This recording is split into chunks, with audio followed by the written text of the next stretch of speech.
It's bad behavior. It's bad behavior. I know you both a pair of losers. All the Paul family suck.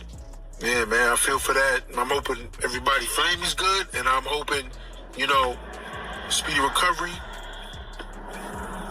That's all I gotta say, man. I gotta do better. Can you imagine seeing that? Can you imagine being involved in that area? Can you imagine that? Can you imagine those being your friends?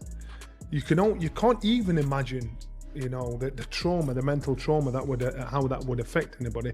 Even people passing the other way. Here's what just went down that has Oleksandr Usyk absolutely furious at Jake Paul. The heavyweight champion isn't holding back after Jake's questionable involvement surrounding Anthony Joshua's terrifying car crash. You can hear the frustration in Usyk's voice because he sees right through the fake concern. From his perspective, Jake Paul's endless meddling around Joshua has finally gone too far, transforming promotional stunts into something genuinely dangerous and completely unforgivable. This is man. It's a bit bad behavior.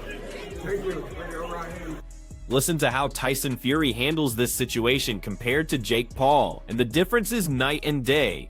Fury demonstrates real maturity and genuine concern for human life. Meanwhile, Jake Paul gets completely called out for his shallow antics and attention-seeking behavior. When Fury speaks, it makes Jake's actions look immature and pathetic, particularly when Joshua is facing serious real-world consequences that extend far beyond any boxing ring. They are not your enemies.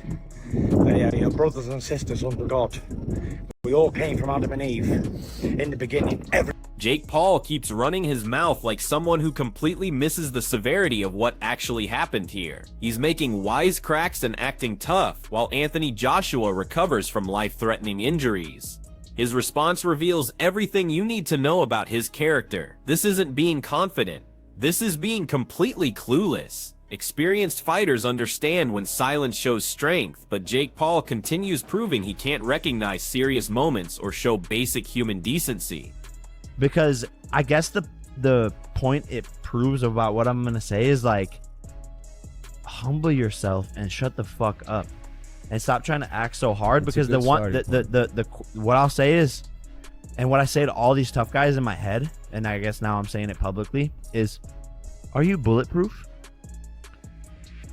Then shut. This situation perfectly shows the difference between legitimate champions and social media pretenders. Usyk demonstrates authentic concern for Joshua and everyone impacted by this devastating accident. No self-promotion, no marketing angles, just pure class and respect. Comparing this to Jake Paul's earlier statements makes his comments sound incredibly insensitive and out of touch. Usyk gets what boxing brotherhood actually means, something Jake Paul has never experienced or understood. Usyk said, "This is an unbelievable loss. Sinna and Latif are two incredible people who were not only part of AJ's team, but also friends. My sincere condolences to their families, loved ones, and everyone who knew them. Anthony Joshua, wishing you a speedy recovery. Stay strong, champ." Johnny Nelson drops the harsh truth that Jake Paul keeps running from. This stopped being about fight contracts, promotional events, or social media beef the moment people died. Lives were actually lost, and Anthony Joshua barely survived. Nelson brings everyone back to what really matters, reminding us that boxing politics mean absolutely nothing when human tragedy strikes. After hearing this perspective, Jake Paul's behavior seems reckless and narcissistic, like he's trapped chasing viral moments while others process genuine grief and trauma. Serious. This is a serious situation, so you've got to forget that now. This is somebody's son. These are somebody's son. This is somebody's life. These boys have lost their lives. So people need to just put the boxing thing to one side. And I understand, that could have been AJ. AJ could have been sat on the other side. Yeah, so again, it could have been a Rocky Marciano scenario all over again. But it wasn't. But still, those two other lives were just as valuable as Anthony Joshua's. And so you've got to give it the same consideration, the same passion, the same understanding, the same patience. And just, when you're talking career, you know what? It's nothing. It means nothing in comparison. Joe Rogan breaks down just how close this came to becoming a complete catastrophe. This wasn't some minor fender bender or publicity stunt gone wrong. This was life or death, decided by inches and seconds. Anthony Joshua survived when statistics suggested he shouldn't have. Knowing that makes Jake Paul's jokes and tough guy persona look absolutely disgusting. While one fighter narrowly cheats death, the other keeps talking without showing any emotional intelligence or basic awareness. I mean, that's bonkers. Thank God he didn't have a seatbelt on. I never say that. Thank God he didn't have a fucking seatbelt on, because if he did, there's no way he would be dead. Even Jarrell Miller, who's had his own issues with Joshua, immediately drops all competitive animosity when faced with something this serious. Despite their complicated history, he still demonstrates genuine empathy and human decency. This reaction carries serious weight when former opponents can put rivalry aside and show respect. Jake Paul's continued insensitivity becomes completely indefensible. Real fighters understand the gravity of near-death experiences, while Jake Paul acts disconnected from basic human emotions and consequences. You don't know what other people are going through. And even though AJ, you know, we're not on the best terms, man, I feel for this brother, man. Because it could have been my family, could have been my friends. And, you know, I feel like, man, it's mentally, like, kind of draining looking at this stuff all day on the line. And like I said, I didn't really see nothing too graphic until this morning. Was like, now I've seen a lot of crazy stuff in my life, man. I've seen dead bodies before and all that. Man, I don't even know how to even express myself. Joe Rogan raises the troubling questions that hardcore fans are discussing privately, but mainstream media won't touch. Surviving a catastrophic accident doesn't guarantee you escape without lasting damage. Joshua's physical condition directly impacts his career, his family's future, and his quality of life. Hidden injuries could end everything he's worked for. This reality demands serious medical evaluation and genuine patience. Instead of respecting that process, Jake Paul's loud commentary feels completely divorced from the actual stakes involved. This isn't about building social media followings or creating viral content. This is about protecting a champion's health and career, something Joshua has earned through years of dedication and professionalism. Who knows what happened to him when he survived, right? Like, did he hit his head? Did he hit his neck? Like, what is he okay? Like, is he 100%? Or is he always going to be a little fuck from that?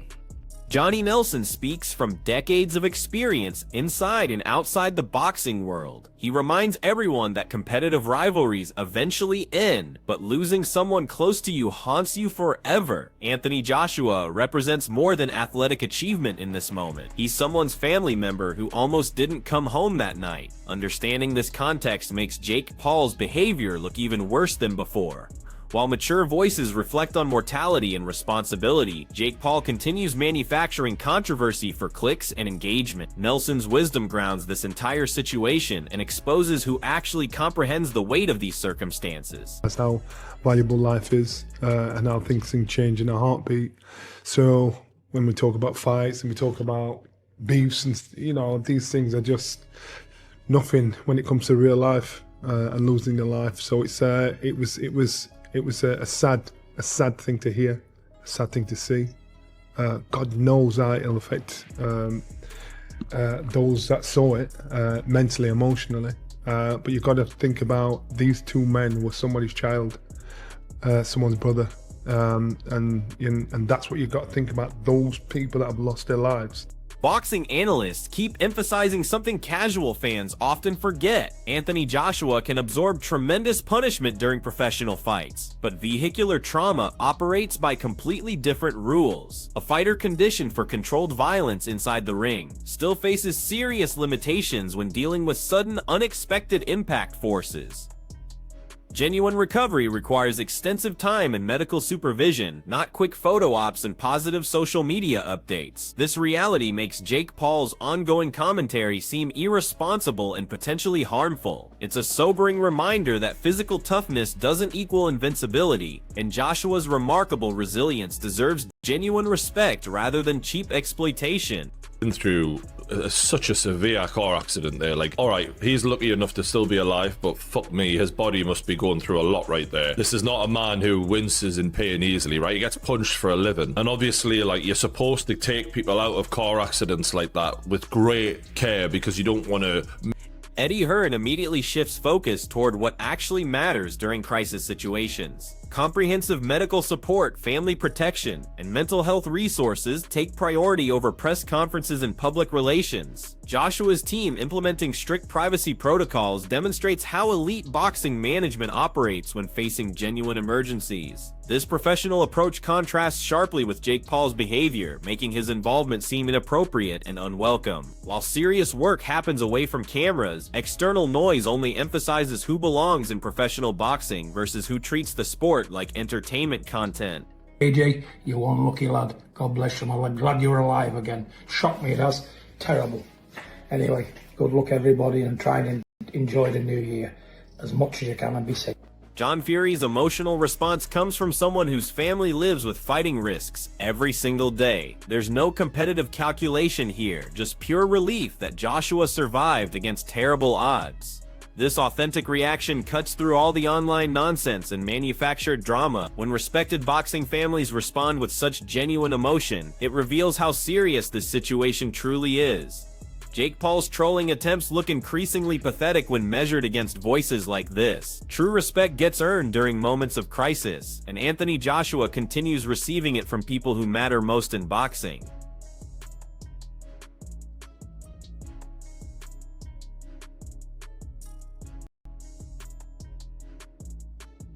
Chris Eubank Jr. reacts with the perspective of someone raised inside boxing culture, where showing respect during serious moments isn't negotiable. He recognizes that Joshua isn't just another headline or promotional opportunity, but a fellow human being who barely avoided a completely different outcome. This measured response carries significant meaning because Eubank Jr. understands the daily risks every professional fighter accepts. His thoughtful reaction makes the circus surrounding Jake Paul appear foolish and completely misplaced.